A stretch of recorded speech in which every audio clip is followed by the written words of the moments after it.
Terdapat 3 struktur mahkamah syariah di negeri Sabah, iaitu Mahkamah Rendah Syariah, Mahkamah Tinggi Syariah dan Mahkamah Rayuan Syariah. Dalam kerja-kerja syuting video korporat, kita perlu faham apa kita perlu ada, apa equipment yang kita perlu ada. Memberi khidmat pendamping guaman bagi kanak-kanak yang menjadi mangsa jenayah seksual. Sebelum kita nak melakukan kerja-kerja syuting video korporat, first kali kita perlu ada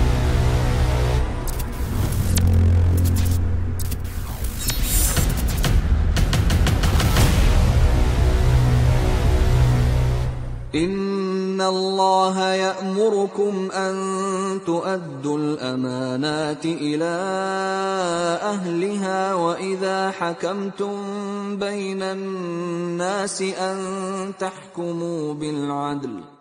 Gancat ataupun timeline kita. Berapa hari kita nak syuting satu video korporat, satu jabatan itu lengkap semua bahagian, semua part yang perlu ada.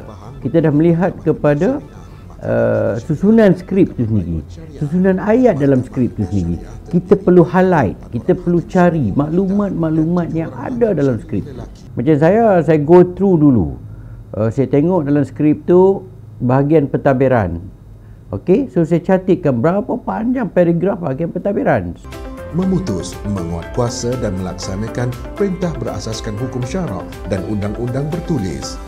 So saya tahu berapa shot saya perlukan dalam bahagian pentadbiran itu. Kalau dia menulis skrip itu mengatakan bahawa sebuah jabatan itu dikendalikan seorang ketua pengarah, maksudnya visual ketua pengarah itu perlu ada. Jadi kita perlu syuting ketua pengarah itu nanti. Dan kita kena variety kan dia. Untuk menunjukkan imej seorang ketua pengarah, dia mesti ada karakter dia. Dia mesti mengendalikan mesyuarat yang besar. Dia mesti mengendalikan perbincangan dengan staf dia. Nak menunjukkan sifat ketua pengarah itu. Lepas tu dikendalikan dalam pengurusan. Kita kena ingat timbalan dia tu perlu juga kita masuk. Jadi carta organisasi itu kita dah fikir, oh ini mesti digrafikkan, animatekan dia supaya pergerakan visual itu nampak menarik. Sebab tu saya fikir sebelum saya nak melakukan kerja-kerja syuting, saya melihat kepada skrip itu dengan jelas dulu. Saya teliti setiap bahagian skrip itu. Jadi saya dah minta dengan klien, saya nak syuting di sisi sebahagian, saya nak syuting bahagian ni. Contoh paling senang kalau kita katakan hari ini banyak perkhidmatan kita diadakan secara online. Jadi kita kena faham bila secara online tu syuting apa yang kita perlu ada, iaitu server, iaitu komputer, apps ataupun aplikasi. Jadi kita kena tulis apa yang kita nak syuting.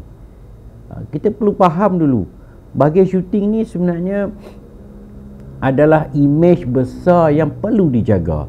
Kalau kualiti syuting itu cantik, visual dia cantik, movement dia cantik, tak ada yang terlompat-lompat dan sebagainya, audiens ataupun penonton ataupun klien dia akan jadi suka dekat bahagian situ.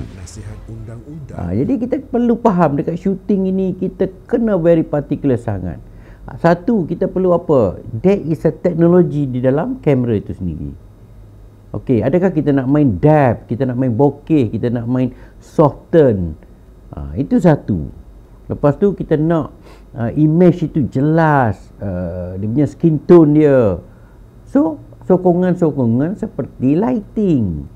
Lighting juga kita perlu ada. Lighting, kita perlu ada key light dia. Kita perlu ada fill light dia. Kita perlu ada backlight dia. Then, kita kena cukup jaga dari segi backlight.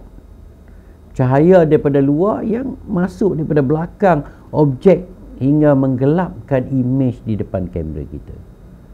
Bila syuting, kita perlu lagi peralatan-peralatan sampingan. Seperti biasa, kita tak boleh syuting just pegang dengan tangan and then kita shoot. Sebab kemampuan pergerakan tangan kita tak boleh memberikan dia kelembutan di dalam visual itu. Jadi kita gunakan tripod, kita gunakan slider ataupun kalau dulu kita guna track supaya pergerakan shot tu daripada kiri ke kanan itu Nampak cantik, smooth, lembut saja. Mahkamah tertinggi yang menjalankan sebutan dan perbicaraan bagi kes-kes rayuan di seluruh negeri Pahang sebagaimana yang diperuntukkan di bawah Seksyen 53 Enakmen Pentadbiran. Kat sini yang ramai tak ambil kira dekat situ. Sebab tu bila nak melakukan satu shot, kita perlu melihat kepada lokasi bilik itu dan kita melihat kepada kajian apa yang perlu ada dalam bilik itu dan sudut mana yang menarik dalam bilik itu.